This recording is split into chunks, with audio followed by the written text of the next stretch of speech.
Hello, everyone. A very good morning. Thank you, everyone, for joining in on a Saturday morning. While it has started to rain, we are hoping many more will be joining in. So we would like to kickstart with our first ever AWS Community Day Malaysia.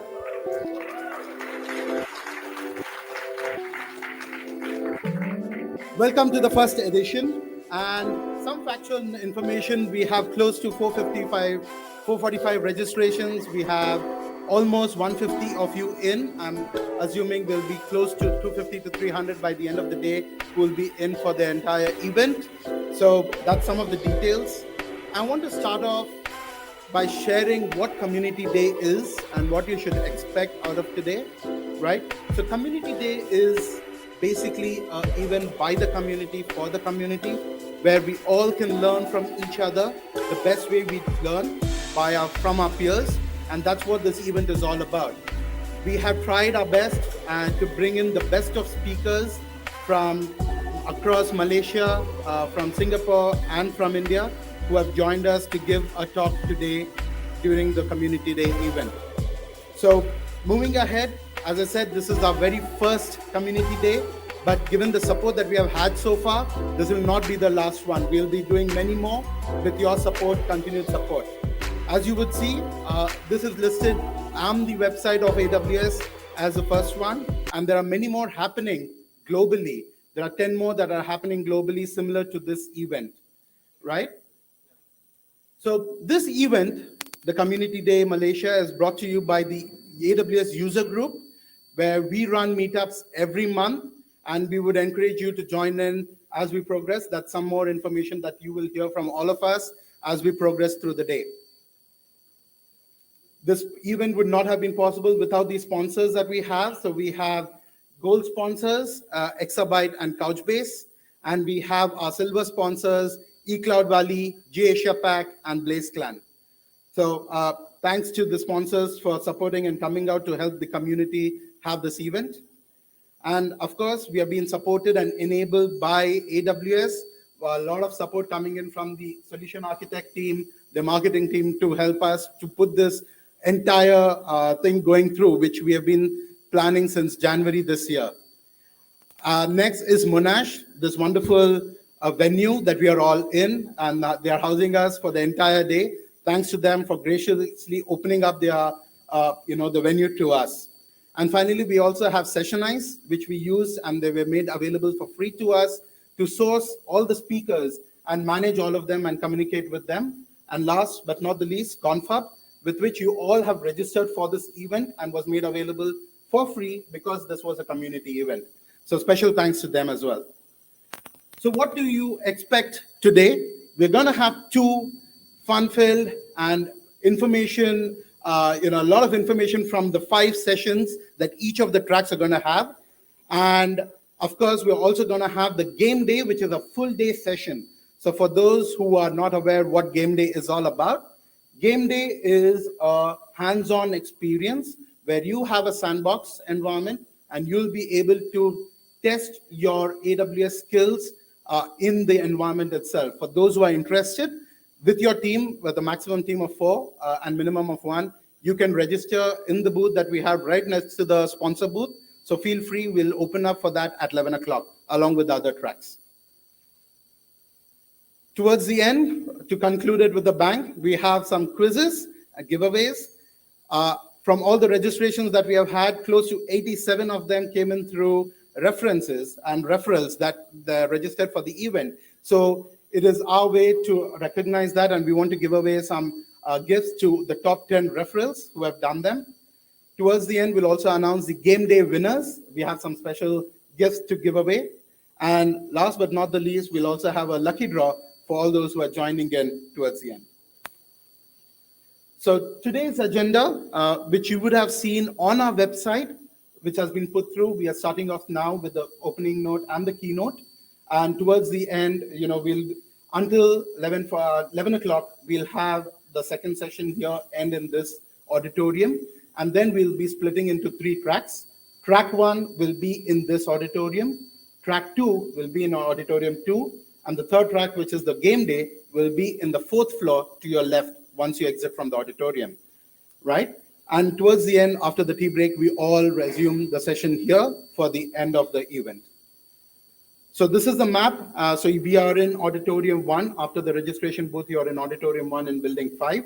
And right across this gate, you would see the pathway to go to Auditorium 2. So if you need any help, please ask one of our volunteers and we'll be happy to help. So some house rules. This campus is smoke-free. So if you need a smoke break, you might have to move out. Sorry for few. I know there are some giggles around. Food and beverages are not allowed in these auditoriums, but outside, yes. And just to maintain access and ease of access, please display your IDs that have been given out to you through the day. So without further ado, we would like to start off with our keynote with two special speakers. We have Pete Murray, Country General Manager of Malaysia, AWS, and also the Asia Emerging Markets. And we have Lip Guante, CTO of Payment Networks Malaysia. Please welcome them with a big round of applause, please.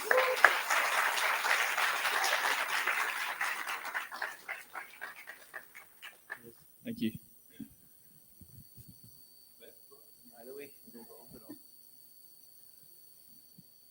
Good morning, everybody.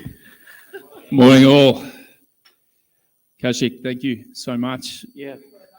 No worries. I think we should probably start off by saying, firstly, thank you for everyone who's braved the early rain. I know that the crowd's going to build. The excitement of game days is usually a pretty big hook to get people in. But on behalf of both of us, thank you all for being here, and a huge thank you to the user group, organising committee, Kaushik especially, and your team, all the AWS folks who have contributed here. Thanks so much. Really great. Alrighty, so as you'll note, this is going to be a pretty informal chat between two people who've known each other for a while. I first met Lip Guan in 2019, and he gave me a very hard time. So I'm hoping this conversation is a little bit more friendly than our first meeting. But Lip Guan, let's kick off.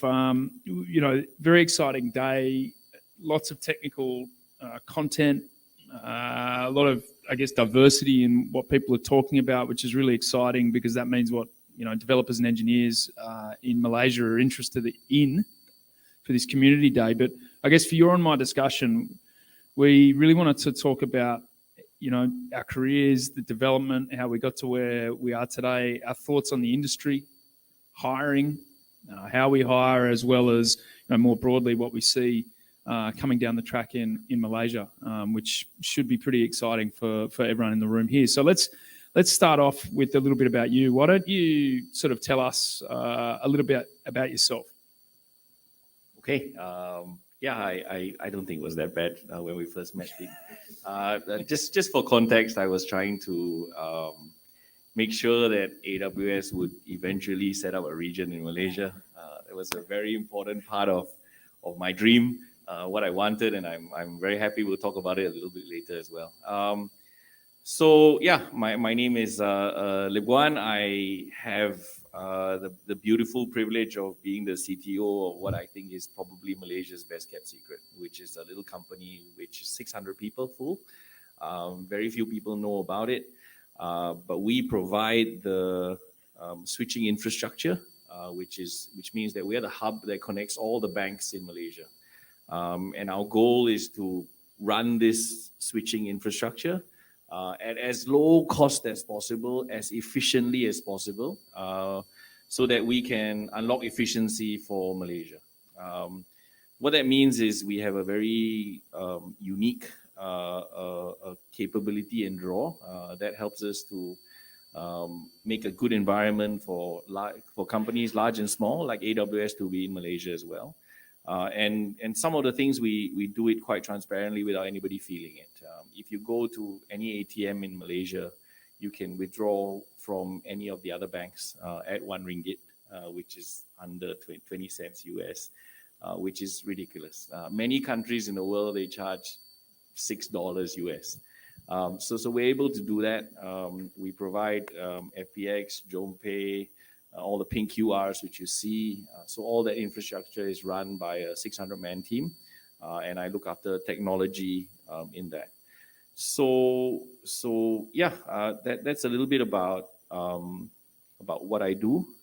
Me personally, I am super now passionate about Malaysia. This is my one Malaysia drive.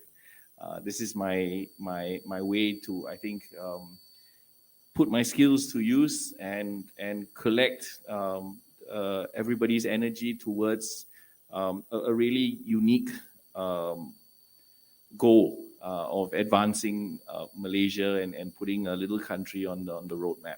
And I'm very proud. We're doing really well. E-payment adoption per capita in Malaysia is very strong. We have a lot to be proud of in Malaysia.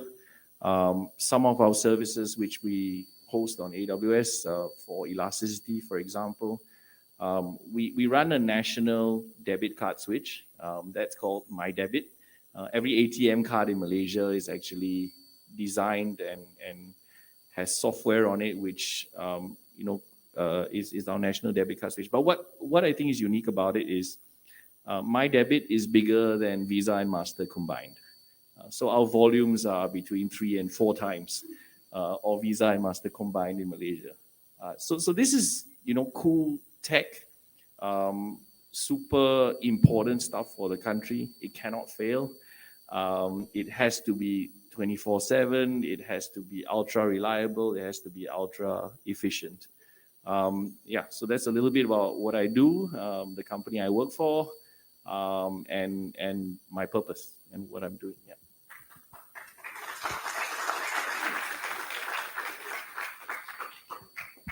Agree. Pete. Yeah. So that's me in a not so short kind of spiel. Pete, maybe if you'd like to tell us a little bit about yourself.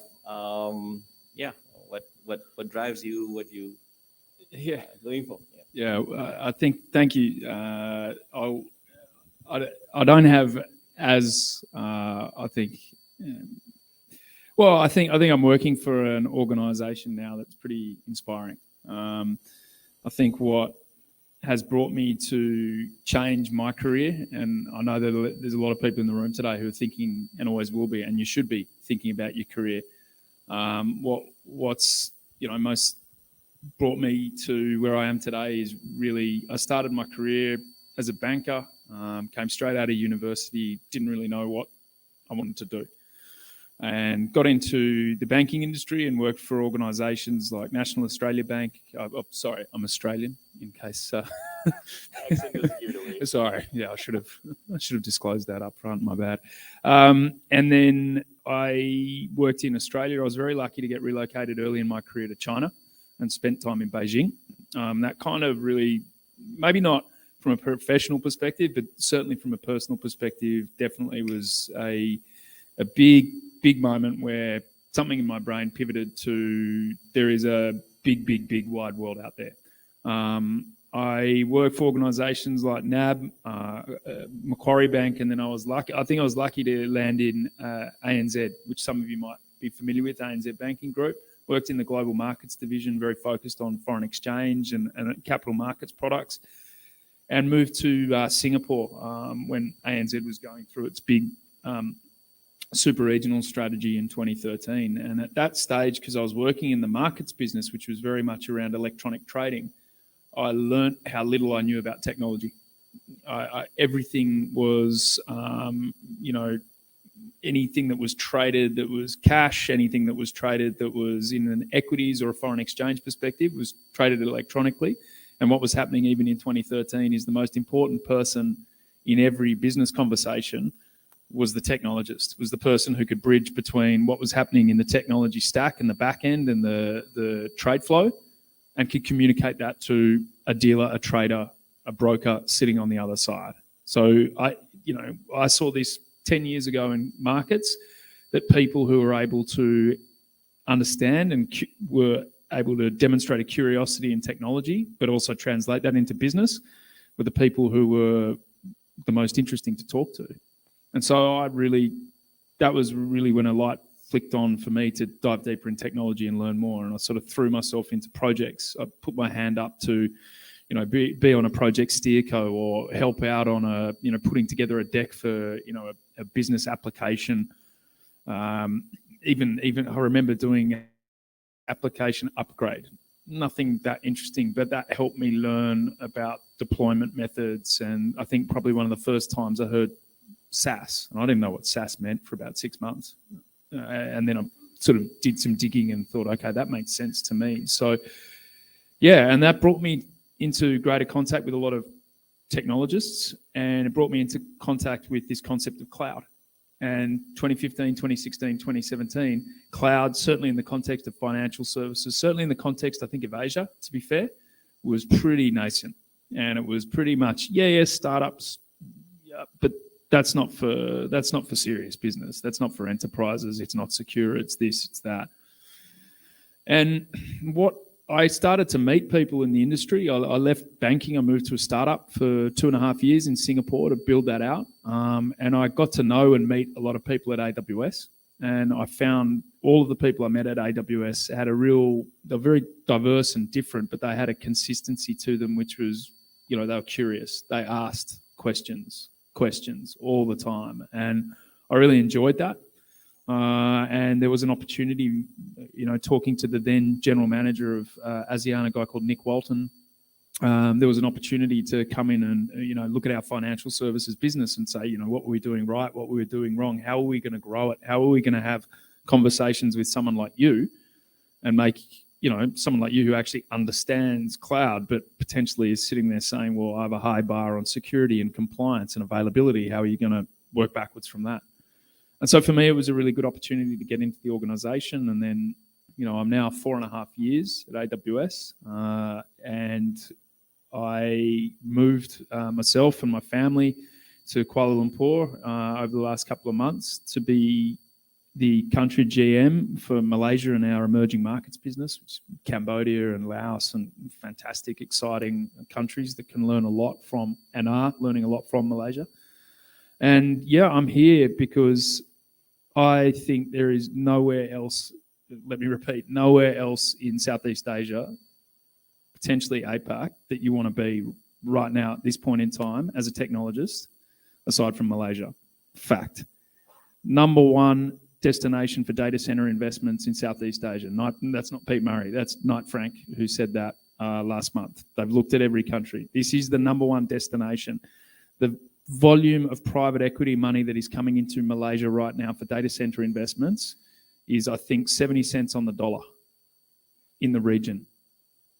So there are macro tailwinds that are coming into Malaysia, and I think I applaud everyone who has been involved in creating this pull factor and leveraging some of the challenges that some other countries in the region are facing and are going to face with things like access to renewable energy, access to land, access to sustainable water and infrastructure. Malaysia is perfectly poised not just to be the technology hub, Malaysia for Malaysia, but Malaysia for ASEAN is very, very real. Malaysia for Australia is very, very real, based on the affinity between our countries and the long relationships and friendship between Malaysia and Australia as well. So I'm unbelievably bullish on this market and the opportunity here in this country. And I think one thing that, to be vocally self-critical, I need to do a lot more of. So I need to shout louder about organisations like PayNet, and we'll talk a little bit later about this. But we are at a point in time and a point in history where AWS is launching a region with a $6 billion commitment to the country over the next 15 years, largest single investment by a technology company in the country. It is a massive investment and statement of intent, and to be here working with an amazing team. I know there's a lot of AWS folks here today, and thank you all for all your hard work, but I love coming to work every day to work with amazing people, incredible customers and brilliant partners in Malaysia. I couldn't be more excited.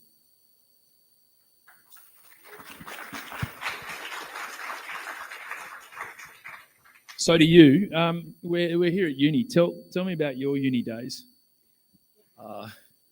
It's not so long ago. So I studied in Melbourne, actually. So Monash is a little bit of a warm thing for me. I didn't study in Monash, but Australia is a great big country, and that's how I initially fell in love with cars and accessibility to cars and driving around. So many a time drove to Monash campus, to the great big Malaysian community there as well. So seemed to be a couple of the good things out there. But so university for me, I studied engineering. I did electronic engineering actually. That was seemed like a good idea as a responsible Asian kid.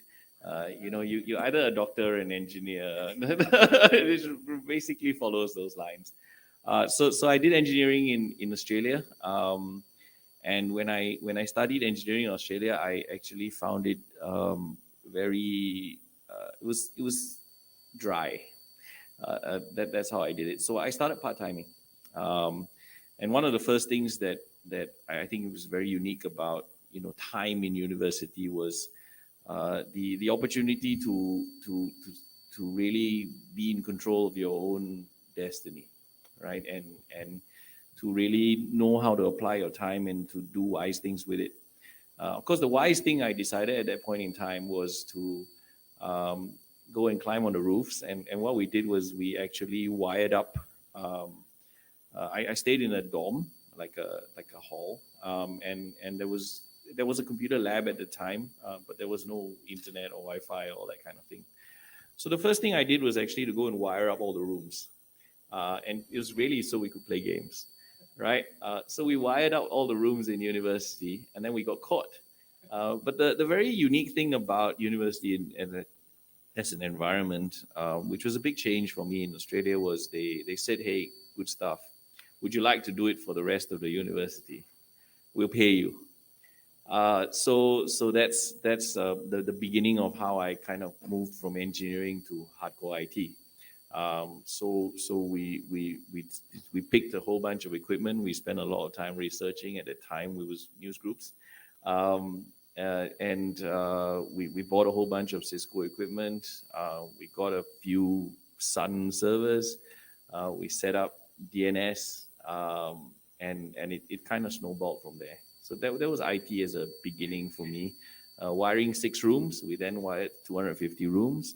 I then joined the Department of Property and Buildings, and we ran all the boring IT systems behind a university like this: payroll, door access, finance, a little bit of workflow, approvals, all that kind of stuff. So that was the background and the beginning to it.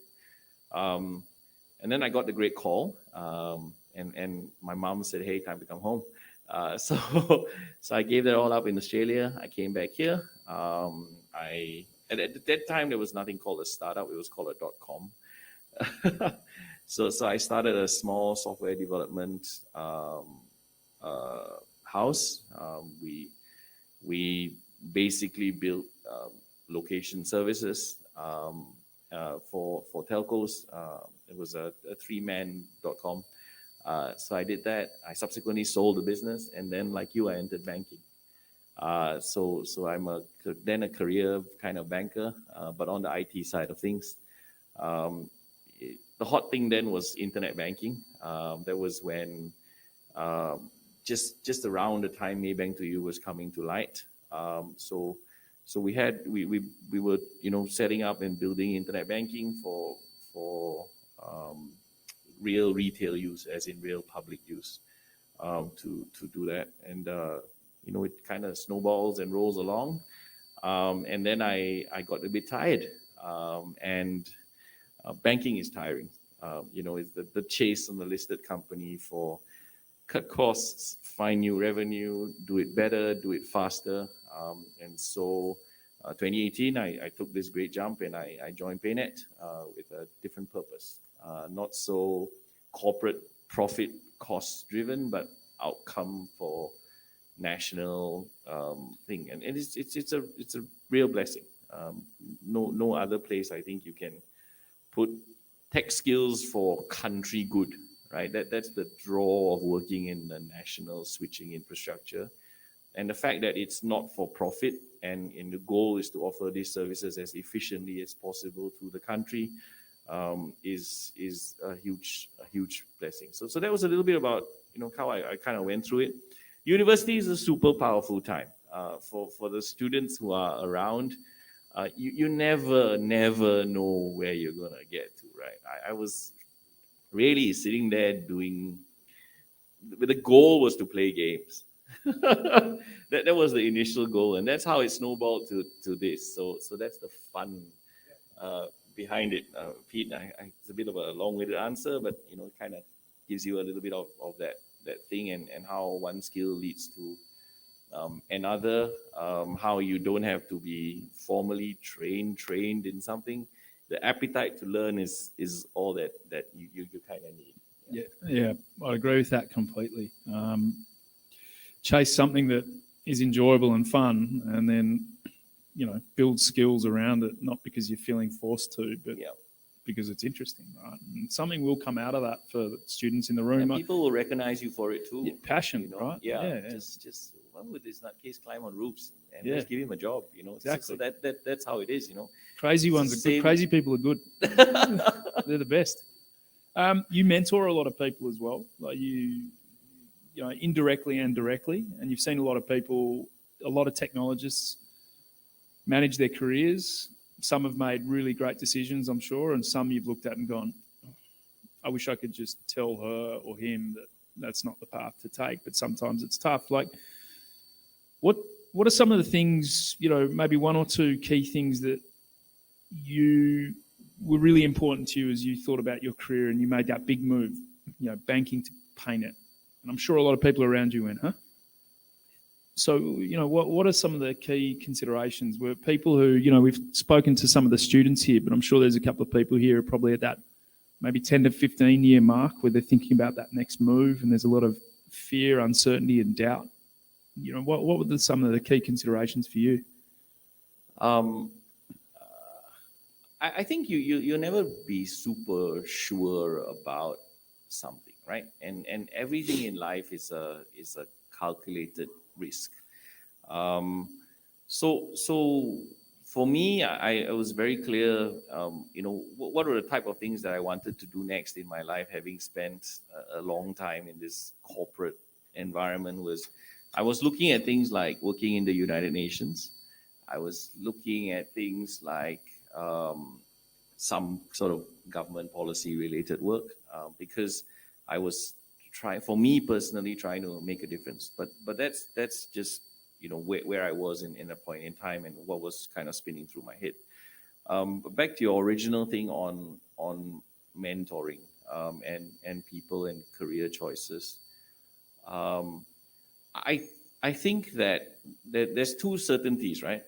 One certainty is that you can't take away the fact that money is a very important dimension, right? So don't follow the trend and think about how and where the money is, right? So financial services, for example, if you spend the time, read an annual report, it's quite extraordinary in Malaysia. Banking is a very profitable business. It just is, right?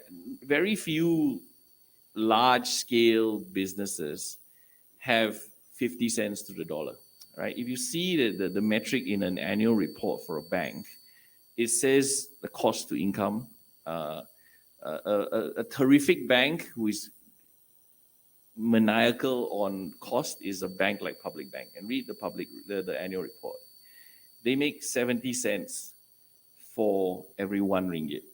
It's extraordinary. That's what the cost to income ratio is 30 cents. Very few businesses will let you make 70 cents of profit from 1 ringgit. It is quite extraordinary. And so with that in mind, banking was a logical place for me because there would be money to spend to put to good things, right? So that's one of those things about how I advise people. I think banking is a great career. It's also very safe, which is the downside of it, and the flip of it, which is In career choices, you can never be fully certain, but you will need to take some risks. Okay, so for me, and whenever I advise people, if you have a hunch on something, do a little bit of research on that hunch, and then absolutely go for it and take the risk, right? So, maybe a little bit about the banking side of things. One of those things which you have when you are trying to launch internet banking is this great big fear on fraud, a great big fear on scams, and that creativity was what we made for the first time. Back then, when you got a TAC, a transaction authorization code on your phone to do a transaction, that TAC was time bound. And writing the code to change that from being a time bound, not valid for 30 seconds, to being a signed transaction to be valid for a 1 ringgit transfer to Lip Guan from Maybank to CIMB is where you need to be creative. And it was a risk, right? Because when you do that, there's trade-offs for performance and how much you got to scale and how you think about it and so on. But those are the types of risks that are worth doing and will teach you lessons about it. So when I mentor everybody, I have 17 direct reports now. So when I spend time with them, we alternate between two things. One is let's talk a little bit about work and what we need to clear and how I can help you to clear those things. But the other session is a little bit about tell me about your dream. Tell me about what is passionate. What book did you read in this last week? What video did you watch that turned you on? And why? And how do we unlock that and unleash that in potential for you and for the company? Yes, it's a little bit about how it works. Yeah. Yeah. So extending on that, like, let's think about you as a leader. PayNet is a complex, highly regulated, disrupted organization in a industry that is, as you said, 24/7, highly available. So there's a lot of stress, but you're trying to ensure that you keep an innovative edge and an efficiency in there. So for people in the room, like how do you and PayNet approach talent? What do you look for as a leader when you hire in technologists, in developers, in engineers? What are some of the 2 to 3 key things that you must have in talent? I think the way tech is going, the ability to read and apply what you have is incredibly important. So we always look for it's the simple questions around what you read, how do you think about something, how do you internalize and break down something. So those are the types of general learning analytical skills that we have. The reality of the work we do also is that, as you said, it's highly complex. So we also look for and try and unlock how people interact well with each other. Engineering talent is super short in Malaysia. We're all trying to do it best. But I think we try and understand how each person who we want to work with interacts with each other, what their model of interaction is, and we try and fit that into how we run and operate as a team. We've grown quite a lot. Since I joined in 2018, we were about 100 headcounts more than we were at that point in time. It's pretty aggressive rate of growth. So I think in that rate of growth, we've had to be flexible. We've had to learn to use some tools to help us to interact better with each other. And then we had COVID in between, which was a bit disruptive. But we're back now. And COVID was great for us because it really made everybody fearful of physical contact. And that's when the cashless kind of drive to use electronic payments really went. Some of our systems, we went 3 times volume over COVID, right? Everybody decided to either sell on Shopee or buy from Lazada or something like that around the nature, just as part of life. But on the top 3 things which we look for, of course, we look for hardcore tech engineering skills. Those are straightforward. But the 2 kind of tweaks on top of that were what I mentioned. Yeah. how Yeah. they interact with each other. So. Yeah, I mean, the personal interaction point, I think, would be pretty consistent for most, leaders in Malaysia who are hiring technologists. But, unique comment there on reading. I don't think that's tested for as much as it should be. So that's unique, but I would suggest very, very important. Yeah, we don't have a choice, right? I mean, everything we do in like trying to use any service on AWS, it has to start with the ability to read. Yeah. I mean, you can hack your way through it maybe by copying someone's stuff, but reading and understanding it helps you to find understanding, efficiency, just the logic and the thinking behind it. Yeah, reading is super important. Go read. It can be nonsense, or it might not be super interesting. Read a book on NetBIOS networking so you can play games with your mates in uni or whatever. Yep. Okay, so Pete, maybe I ask you a question. AWS famed, I suppose, for top talent. I actually am blessed and privileged to have met some extraordinary colleagues who you have. How about you? In searching for either hardcore tech talent or just spotting unique individuals who, through the course of business and picking them to interact with AWS. What do you sort of look for in building teams and growing Malaysia? Yeah. So AWS, Amazon more broadly has a very famous / infamous hiring procedure. You can Google it. Amazon, The Loop. Google it. Read it. I'm not going to try and explain it to you. It's different. One thing that it does do, which I sign up to, coming from banking in Australia, which is frankly it's a boys' club, right? Who do you know? Where did you go to school? All that's true. Unfortunately, it's changing quickly, which is good. But back when I joined, it was who did you know? And that's not good enough because you don't get diverse talent, so you're never going to innovate. And what the Loop does in our hiring structures do is it aims to, and it's generally pretty successful at removing biases. So from an interview perspective, when you go through an interview process, you have to have 5 interviews with 5 different people. One of those people, I'm not giving Raj, am I going to get in trouble for saying this? Okay, I never said this. This will be removed in post-edit. Out of the 5 people who are interviewing you, one of them is a random. They're not from your organization. They're not going to be a colleague.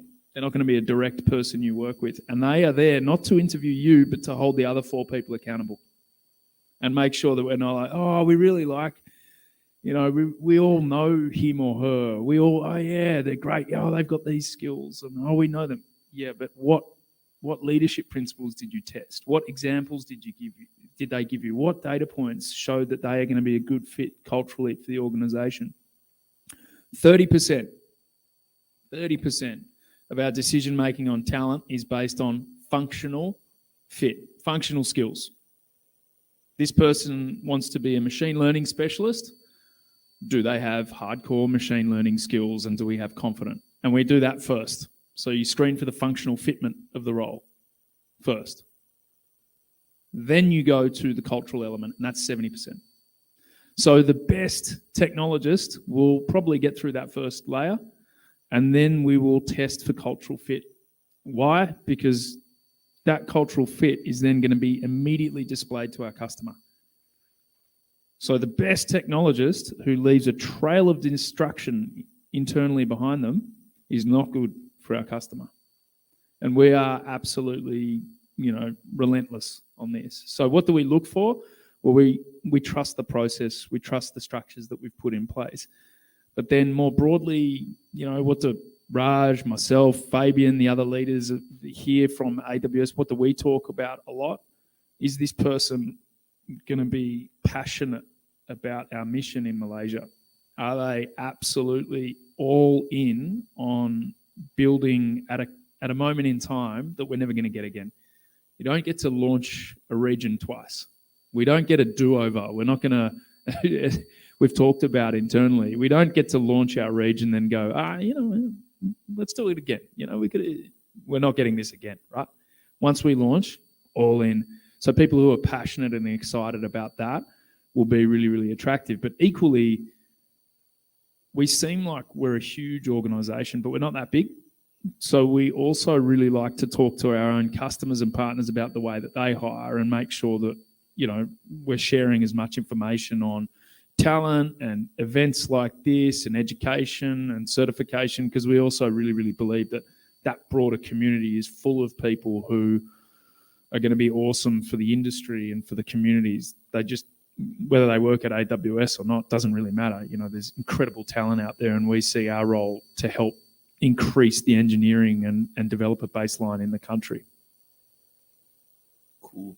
I think the AWS interviewing process is extraordinary. It shows in it, but of course that thins the odds as well. It means you don't get so many wins, right? So that's hard as well. Tougher stuff maybe. Malaysia is not without flaws. I think we're a young country. A lot of chats about political stability. Everybody's talking about state elections. Sometimes I also lament and hope we can improve the quality of education as a kind of a long-term thing. A little bit of your thoughts on that, and maybe then how you and AWS contribute and think about innovation, education together. Yeah, I think I'm learning. I'm new. So a lot of these comments are going to be couched in the fact that my focus at the moment in our business is very much on our customers and our partner community and listening to them where they see their biggest challenges.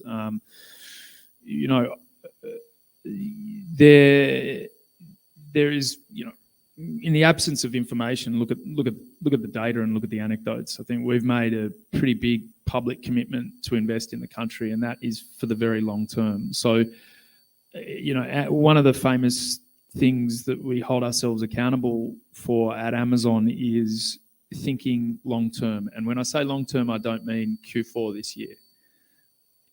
I mean in 15 years. What are we doing? What are we building? How are we making this better? And so, yes, there is instability or changes, but change is the only constant, right? So we have to make sure that what we do thinks beyond quarters and months and thinks in terms of decades, in terms of bringing infrastructure to the country and what that's going to mean.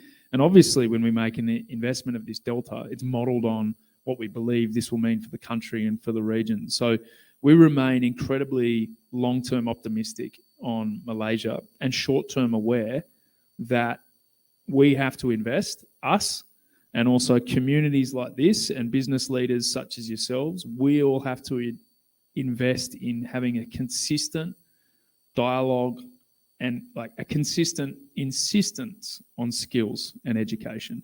Like we can talk about all the innovation and all the fun stuff and everything that's popping up in LinkedIn. Great. But at its core, education is everything. Skills, certifications, making sure people have access to skills, and a lot of the mechanisms that we're building around a program called Restart, which I know that you're aware of for the knowledge of people in this room. There's a lot of people who are out there who have never had access to education, right? They've never had access to formal education around information technology or digital skills, but they've got functional skills which are incredibly valuable to business leaders such as yourselves. So we're building we've built a project and a program called Restart, and what that aims to do is identify people who are unemployed and underemployed, mid-career professionals, people who want to return to work. And over a 12-week period, we take them through a training program, which includes cloud certification, includes cloud skills, as well as some other skills, communication, digital skills. And at the end of that 12-week program, the individual walks away with a Restart certification. And what happens at the end of that 12-week is we partner up with our own customers and partners to come and essentially run career fairs and hiring programs. And what we've seen so far in Southeast Asia is 92% of graduates of Restart are getting a job interview.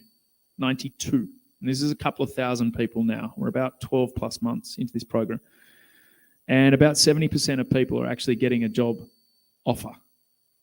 Now, these are not, bright-eyed university graduates who are hungry going. These are people who are hungry, just hungry for an opportunity. So we see that as our big mission here, is to ensure that we're creating a conversation around skills. And that's definitely something we're doing very actively with the Malaysian government, with the states as well directly, is to how can we invest more in these programs which put vocational skills into communities that potentially haven't had access to those skills before. Cool. I think it's super interesting to see how you think about those things, and how AWS is fearless, I think, in its investment against all of those things, which is a great indication for the country, really. Yep. So for you as a leader, what are you? We've got to be fearless with investments and fearless with thinking big. And you talked about encouraging people to take risk in career moves, which I subscribe to as well. You've got to take risk in your career moves. Let's talk about fear a little bit. What do you fear in sort of the near term as a business leader? A long list of things. I think it's a tough time in the world now, right? We've just come out of a pandemic. There's no evidence that the human race is a super tough, resilient species. This is it, right? So the fear is that I think we're starting to get to the point where it's easy to get distracted. And my fear is that the global stuff which is happening with fear about war and fear about some of those things, I think that is probably going to disrupt a little bit of thinking, right? You end up having to waste almost thinking cycles on these challenges. One of those things which we consider is because AWS, we're not net running in Malaysia, for example. One of the regions which is available is Taiwan. And what does it mean, with global tensions in Taiwan and all that kind of thing? So I think my fear is how we collect ourselves as a species. We want to put our thoughts towards important, good building things, because we are very resilient. No one's going to go magically away. So that's one of those things that I worry about. The other thing is talent and retaining talent. It's so super hard, and Malaysians are so super attractive. Like, it's drawn the best people to come here, but it's also a fear I have that we have many who go on, and of course as I spoke about money earlier, the draw of it going out of Malaysia is a worry for me. And they go on to do good things. People in my team have gone in to be CTO in Germany. They've been employed by the National Switch in Sweden. We've lost DevOps engineers to London. So the stuff which we run is so significant, because not that many businesses actually write code which runs 1,200 transactions per second. The reality of it is most systems run 620, right? And so that makes our thing, and that's a business fear for me. I think we have to engineer sustainability. We think about sustainability like solar and all that kind of stuff, but people sustainability and making sure that our systems continue to run when people go and leave, for the right reasons, to take risks, etc. So those are the types of things which I worry about. So if we collect our energies, focus on the right things, and manage and make things sustainable, I think that's stuff which we should be spending our time on. Agreed. So switching tack, we're sort of coming to the end. Yeah. So I'll ask you a difficult question. What is something that AWS does that really annoys you?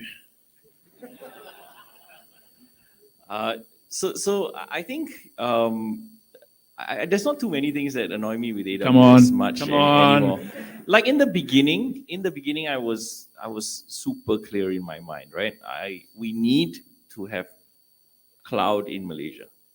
It's a very clear thing, and it's part of making Malaysia great. And if we don't have it, we're gonna set the country backwards, right? So that for me was very clear.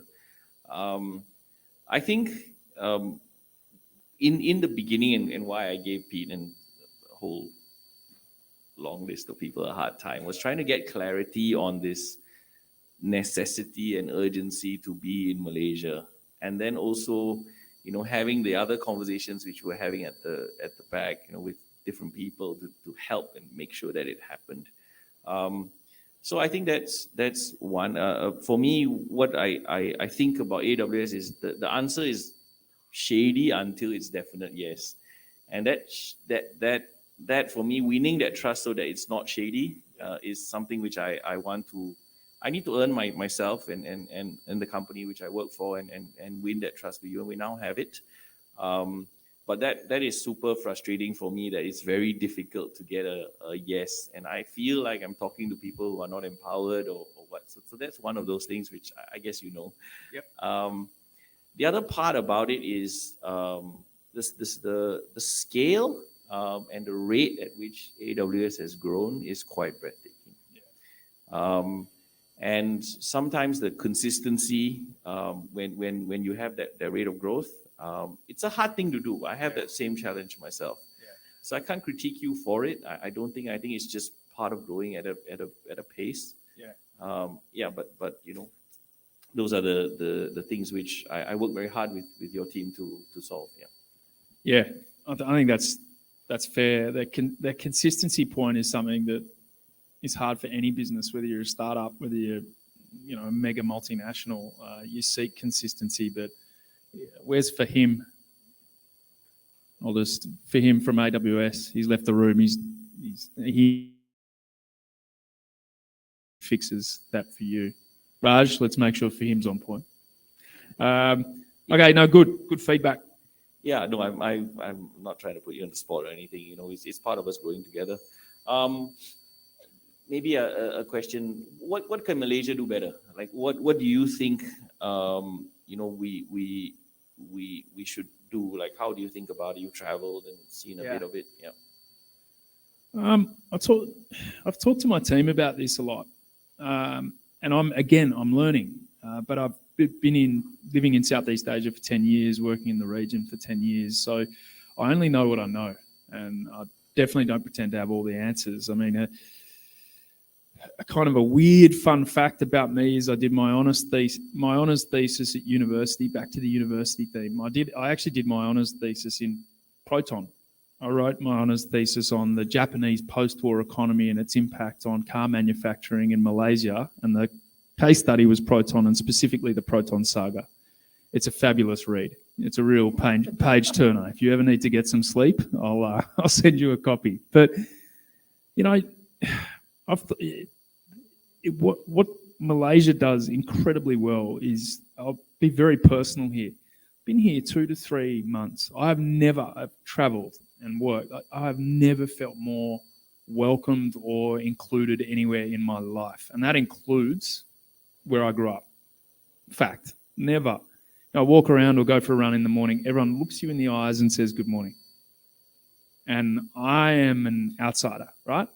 And that's how I'm treated. And so for that, I'm incredibly grateful already. And I'm really excited about my kids getting to grow up in that kind of culture where they're welcomed, they're treated as part of it. And then it's up to them to pay back that trust and hospitality that they've been extended and behave that way accordingly. So that's on them and me. But so number one is just the warmth and hospitality and the welcome.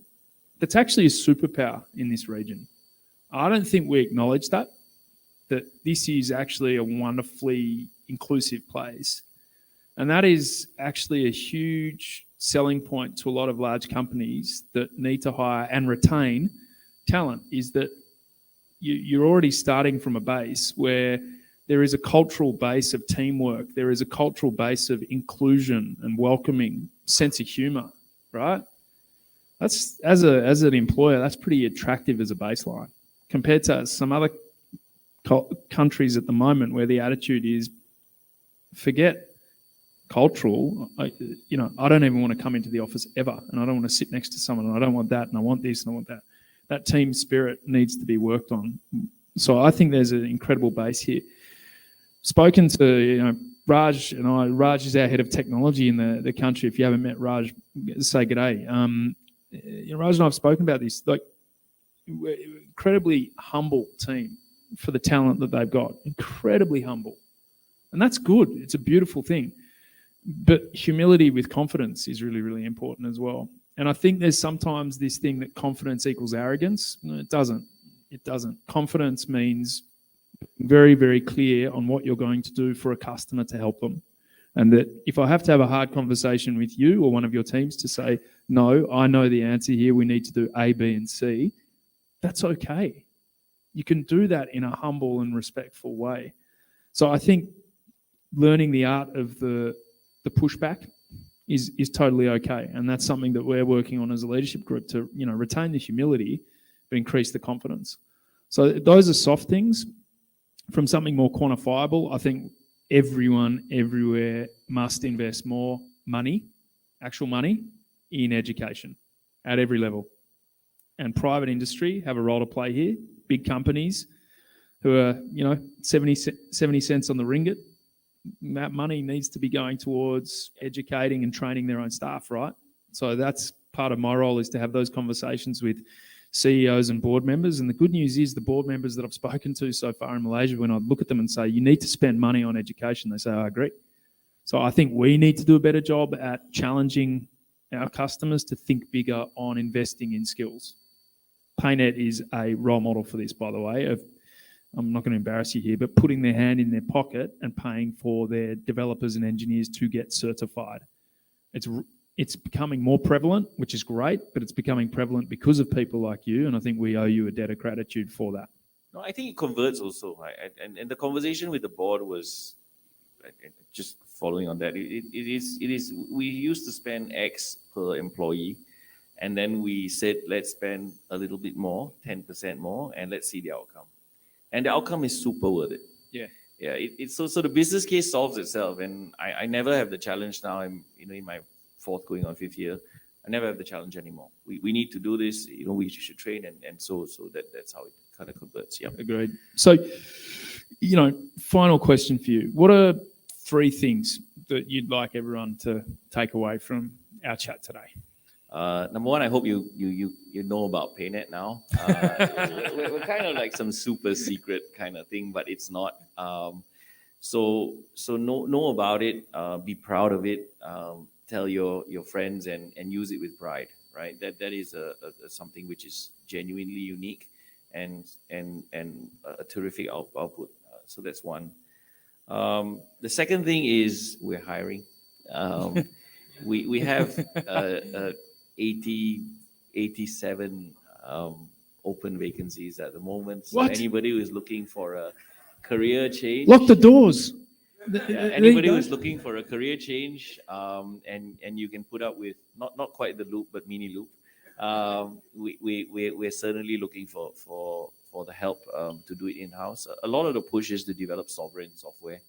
We're trying to make sure now that we've crossed. Our systems are quite reliable at the moment. Some of our systems have had no downtime at all for a long time, touch wood. But but now we're trying to make sure that those systems run 100% in-house and will continue to power the country for 15 years to come, right? So that's the second thing. That we're hiring, hit up the Paynet Careers website, look for people on LinkedIn, we will do that. And the third thing is remember to partner. Nothing can be really done as a single human being. Everything is based on great interactions and honest conversations and building relationships with partners, vendors, leadership. That I think is what I hope everybody really goes away with. Yeah, getting into that is very, very important. Agree. Thank you. Thank you, everyone. Enjoy Thanks, everybody, for your an time. awesome day. That was an insightful session. We know the openings that's going to be there at AWS. And on behalf of everyone and the organizing committee, we would like to present Mohammed to thank for their time. There you go. All right. Thank you. Thank you. Thanks, everyone. And before you head up, we would like to take a group photo. So if we could request everyone to just come down for this one, please. And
Hello, guys. How are you doing so far?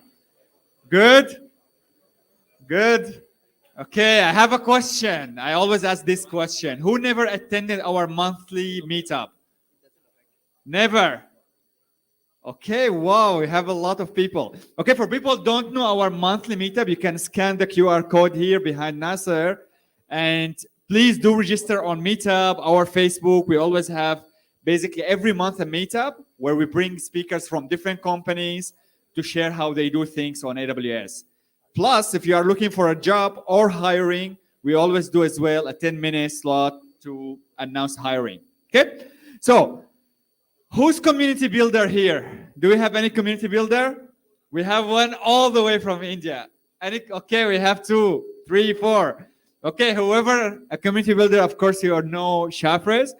And if you are not a community builder, maybe you check with Shafres how you become one. So today we have Shafres going to talk about the best time to join the community and why you should join a community and how you can add value as well to the community. I will pass it to you from here, Shafres. So let's all welcome Shafres. All right. Good morning, Malaysia. Not enough. Good morning, Malaysia. All right. Awesome. I'm really privileged to be here, speaking at an audience who's attending the first ever community day by AWS User Group Malaysia. So big round of applause to the organizers.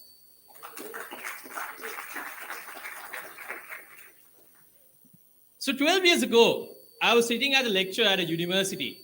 This lecturer was talking about a developer community program which was very popular back then. This community program was actually looked fun, seems exciting, and the lecturer saying, hey, you know what? You can learn about new technologies. What happened was back in 12 years ago was that I started attending these meetups. I became a regular attendee of these meetups. It's also because they serve pizza and Milo. So by being a part of this community, I was able to learn about augmented reality, virtual reality, and those are the days that initially augmented reality and virtual reality was making headlines. I started building my first application using OpenCV and few other tech on augmented reality. Apart from learning about new technologies, I was also able to meet some amazing people by being a part of this community, whom later would go and shape my life for good and make who I am today. By being a part of this community, I was able to find my passion towards building communities and also my love towards engineering. Fast forward 12 years from there. Now I am the regional lead for developed community programs across Asia Pacific in Japan at AWS. My name is Shafraz Rahim. I'm a builder by heart and a marketer by profession. So today I'm going to talk to you about 3 things that you can take away from my talk. First thing, why people become part of community. Second thing, on what you should be looking at before you join a community. And then third one, I'm going to finish off by talking about what's the best time to join a community. So why communities, what you should be looking at, and then third one is the best time to join a community. All right, so let's get started. So if you're wondering,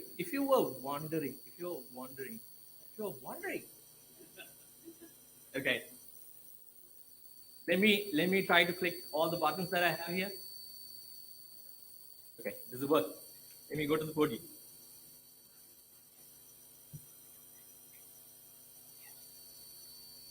Cool, awesome. So why do people join communities? Before we talk about this, very important, you should understand why should you care about community. There's an international study that I've done that talks about like 64% of the developers, they refer back to a community for answers. They refer back to communities for support. 64% worldwide. That's a big number. So why do people actually join a community?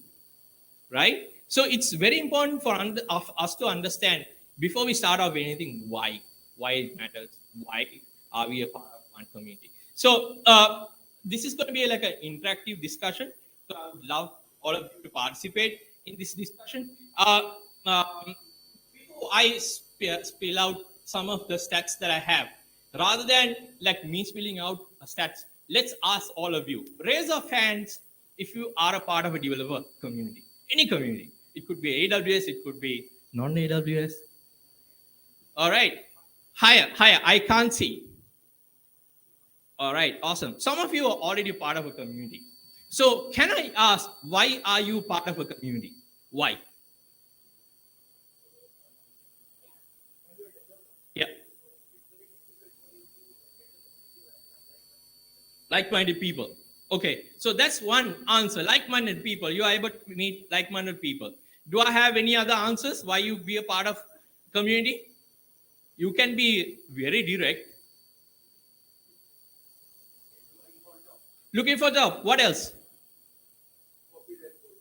Copy their code. Yes. What else? What else? What else? You can help people. Peer-to-peer networking. To discuss. Okay. Yes, that's the answer that I've been looking for. How many of you go to a community because they'll give swags? Awesome. Pizza. Yes, pizza. What else? You can be very open here. Beer. Job opportunities. Okay. Cloud credits. Yes. AWS. Why not cloud credits, right? Okay. So you see that there are multiple reasons why someone would join a community. So recently we did an internal study to understand why our community leaders, AWS community leaders, are part of our own program, like user group program, community builders program, and heroes program, which I'm going to also touch base on. Why are they part of a community? So of course, as most of you be saying, first one which came very evident was they are able to network within the region, and also they are also able to they are also getting support from the region. That was the first, like, a prominent thing which came from that research that we did internally. Second one, all of you love this, which is swags, right? Number two. Number three reason was someone said cloud credits. Yeah. So those are three reasons which came out from this research that we did internally.